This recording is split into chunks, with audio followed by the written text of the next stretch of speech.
Il existe un large consensus sur le fait que l'Homo sapiens est originaire d'Afrique. Mais il reste de nombreuses incertitudes et théories en conflit les unes avec les autres sur le où, le quand et le comment.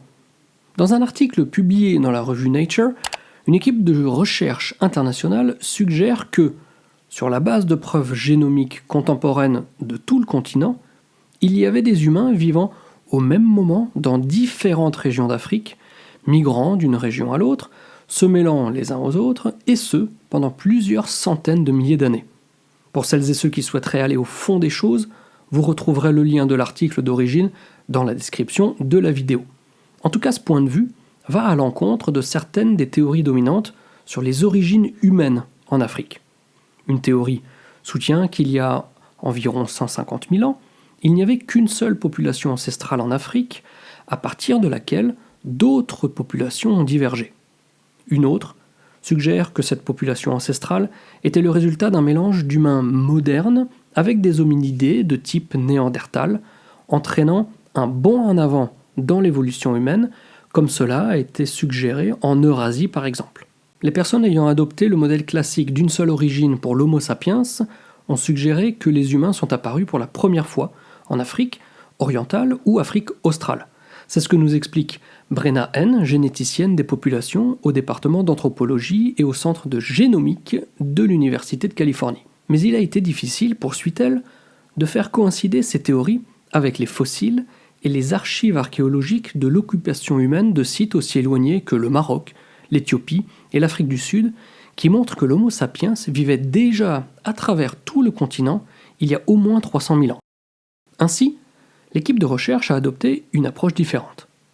Elle a travaillé à rebours, à partir du matériel génomique contemporain de 290 individus de 4 groupes africains, géographiquement et génétiquement divers, pour retracer les similitudes et les différences entre les populations au cours du dernier million d'années, et ainsi mieux comprendre les interconnexions génétiques et l'évolution humaine à travers le continent. Les groupes de populations étudiés sont les Nama d'Afrique du Sud, les Mende de la Sierra Leone, les Gumuz, récents descendants d'un groupe de chasseurs-cueilleurs d'Éthiopie, ainsi que les Amara et Oromo, agriculteurs d'Afrique de l'Est. Les chercheurs ont également inclus du matériel génétique eurasien afin d'inclure les incursions de mixité ethnique. Nous avons utilisé un nouvel algorithme pour tester rapidement des centaines de scénarios possibles. Les scénarios possibles pointent vers des populations de diverses parties du continent au cours de centaines de milliers d'années et ont fourni une bien meilleure explication de la variation génétique que nous constatons aujourd'hui, ajoute Simon Gravel, professeur agrégé au département de génétique humaine et co-auteur principal de l'article.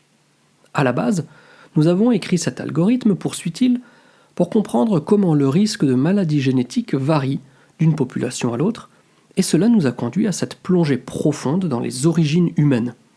C'est ainsi que l'équipe en déduit une histoire de la population africaine réticulée, dans laquelle la structure actuelle de la population remonte au stade isotopique marin 5, ou MIS 5, le terme scientifique désignant une période climatique allant de moins 130 000 à moins 80 000.